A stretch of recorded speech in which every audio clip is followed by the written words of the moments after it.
Well, good afternoon, everyone, and thank you for coming. Today I am bringing legal action on behalf of the Commonwealth of Virginia against President Donald Trump and his administration for his unconstitutional and unlawful executive order of January 27, 2017. On January 27th, President Donald J. Trump signed a sweeping, poorly understood, and chaotically implemented executive order that immediately led to the violation of the constitutional and statutory rights of numerous residents of Virginia. Because countless Virginia residents have been and will continue to be subjected to degrading and unlawful treatment under the executive order, the Commonwealth is compelled to intervene in the case pending in the Eastern District of Virginia to challenge that executive order. And the case is Aziz versus Trump and others. Virginia has substantial interests justifying its intervention.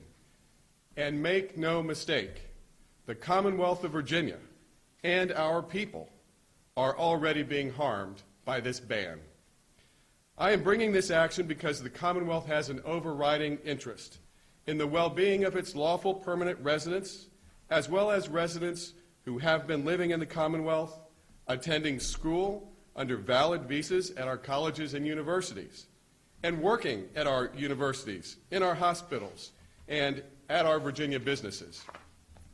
The executive order impairs the ability of students who are lawful permanent residents or present on student visas to continue to attend Virginia's public colleges and universities. That impairment will hamper our schools' abilities to attract and retain foreign students in the future and result in a loss of tuition revenue to the Commonwealth.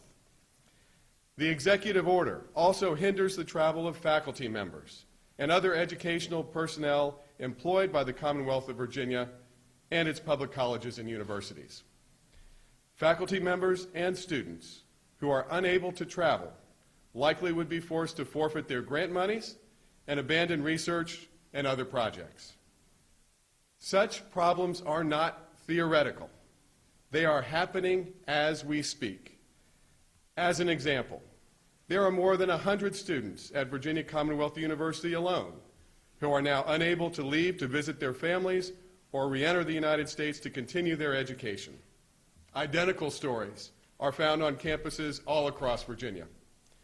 Our colleges and universities frequently obtain high-skill worker visas for faculty members, and each has a number of employees on those visas.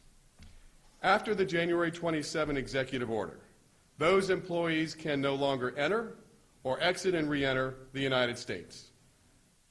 The full impact of President Trump's ban remains unclear. Because the government has not complied fully and transparently with a valid temporary restraining order issued by a federal court, the Commonwealth has been hindered in its ability to identify the Virginia residents who have been detained at Dulles, moved to an immigration detention facility, or even removed from the country. In sum, there are countless residents of the Commonwealth, people who live in Virginia, who work in Virginia, or who attend schools in Virginia, whose lives and livelihoods have been and will be severely disrupted by the January 27 executive order. We have been working around the clock since Friday to examine this executive order before reaching this conclusion. This is not an action I take lightly, but it is one that I take with confidence in our legal analysis and in the necessity of intervening to both protect the Commonwealth's own sovereign interests and vindicate its residents' civil rights. This order is unlawful, unconstitutional, and un-American. Action is required. Our motion for intervention is now before the court. Because our intervention is pending, I apologize I will not be able to take questions today.